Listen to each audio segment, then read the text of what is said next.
Joining us now in studio, baseball head coach Mike Littlewood joins us to talk about his signees today. Mike, how's it going? It's going great, and I got to thank you guys and Ben for having me on talking about baseball this time of year. It's pretty awesome. Absolutely, we have an hour every stinking day. You know, we've got to talk about. Let's do it every day. Yeah, awesome.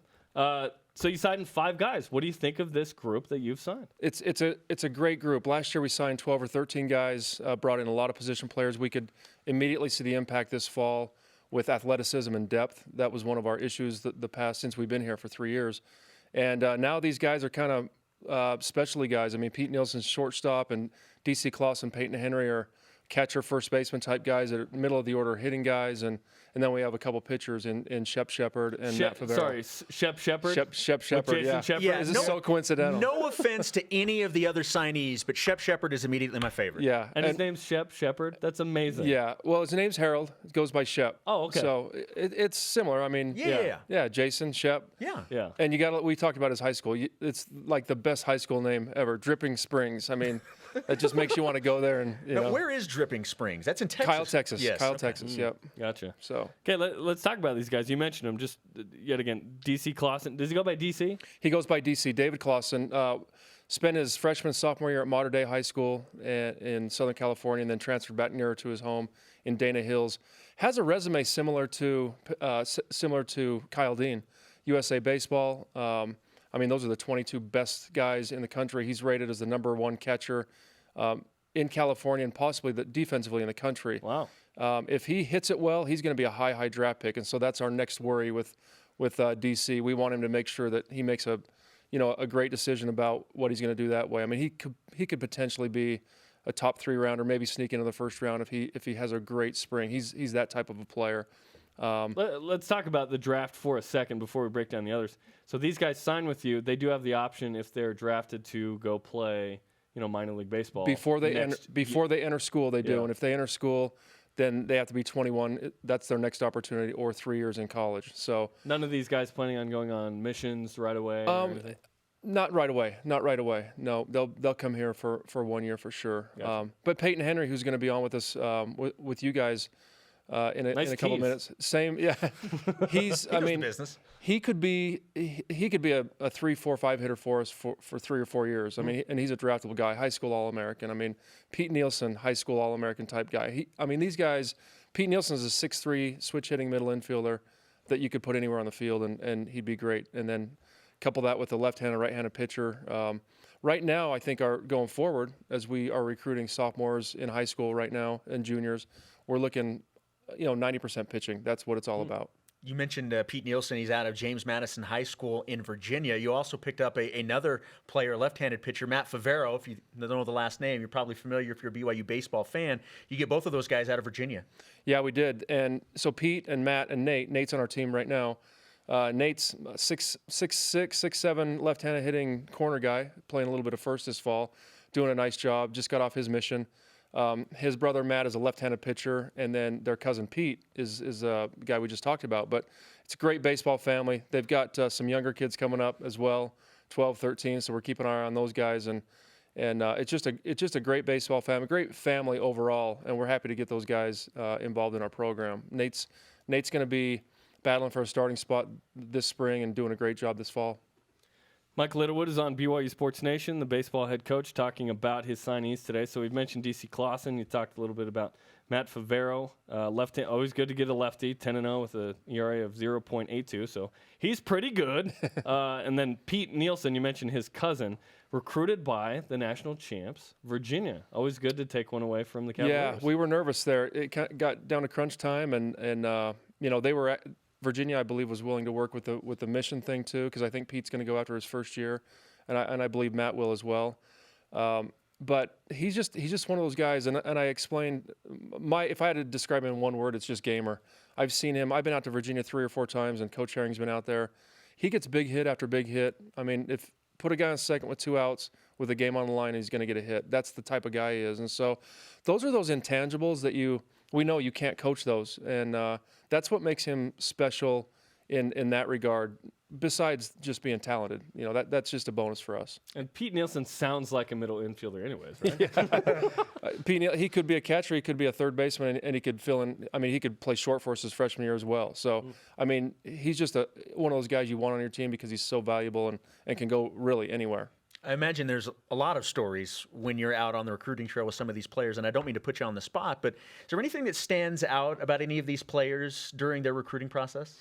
Well, yeah. I mean, the one time when his parents, they owned Nielsen's Custard in Virginia, and so we went over and pretty much had way too much ice cream one day. But, I mean, I watched a regional game, I believe it was last spring or 2 springs ago, and they were down 3 runs, and so I'm going out to try to kind of beat the traffic, and it's like 10:30 at night, and all of a sudden, Mike Nielsen, who is on a mission now, and he's Pete's brother, he'll be a walk-on for us when he gets back off his mission, gets a hit, and I think Pete gets a hit, and then Mike hits a home run to tie the game. I mean, it's like the family, it's just, whatever they touch turns to gold, and hopefully they can give us a little bit of that when they get to BYU. How do you find guys like that in Virginia? I mean, clear across country. Yeah, well, Ryan Roberts, I believe, recruited Nate Favero, and really it was kind of like Nate came up to us one day and he goes, "Hey, my cousin's pretty good."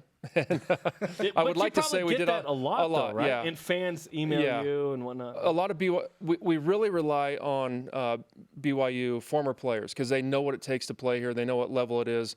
And then we'll cross-check them with scouts in the area because scouts have no dog in the fight. I mean, if you call a dad, he's the best guy in the country. If you call their high school coach, they're usually he's a 5-star okay. coach. Yeah. So, but a scout will give you a really good idea how they are. And scouts loved Pete, and they had good things to say about Matt as well. Matt's a strike thrower from the left side, 84 to 87 when he's good. I think when he feels comfortable. So when a scout says, "Hey, this is a guy you need to go see," that's when we jump on it and we'll fly 2,000 miles to go see a guy. So when you now that you've got these guys in the fold, what's the next process with these guys? How much do you keep in contact with them? What do you do for these guys until they actually get on campus? Well, there's a lot to do. There's housing. There's the next thing for them is apply to BYU, do well on the ACT if they haven't already taken it. Go through that whole process. Get their most of them have been on campus. Well, they all have. Most of them multiple times. But it's just going through that whole process of where do I live? Where do I get my books? Where do I, what do I do next? And so we just have a checklist for them, and we go through that. And so we're in contact with them pretty regularly. In terms of recruiting, when you go out and visit these players, how much do you have to sell BYU? And how much do these kids know about the tradition and know how good the program is? What is that dynamic like? Yeah, I like that question because we don't want to – one of our philosophies as a coaching staff is we don't want to get caught in the thing where you're LDS – you should just come to BYU because of that. We want to sell BYU. And it's really not hard to sell it to the parents. I mean, where else would you rather have your son or daughter go to school in this environment and culture, LDS or non-LDS, doesn't really matter.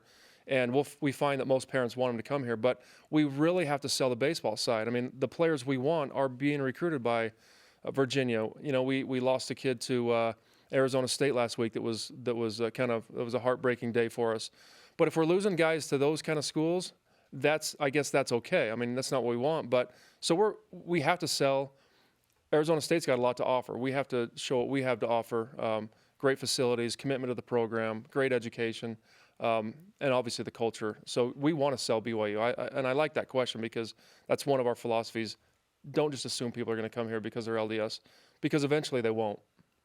Yeah, ask Roger Reed that from the 90s with Chris Burgess, you know what I'm saying? Peyton Henry, Shep Shepard mentioned then Peyton Henry, let's wrap with him, and we'll hear from Peyton coming up on the show. A catcher from Pleasant Grove who is legit, as you mentioned, could hit for you right away in the middle of the year. He's got Colton Shaver-type power. I mean, he's got hands. He's got a very, very athletic swing. I believe he's probably got in the top 5 guys in the country as far as just raw power. But it's just not kind of a powerful swing. He's got a base hit swing as well. I mean, he's very athletic at the plate. He's athletic behind the plate. He has a chance to get drafted as well. I mean, he's just a guy that, again, he'll be one of the middle of the order guys. He went down to Florida, and if you look on the Perfect Game website, he went in and closed out a game. He's a pitcher as well, and it was 92, 94 off the mound. So his arm really works. He's a guy. It's really nice with him and DC Clausen coming. They're both really good catchers.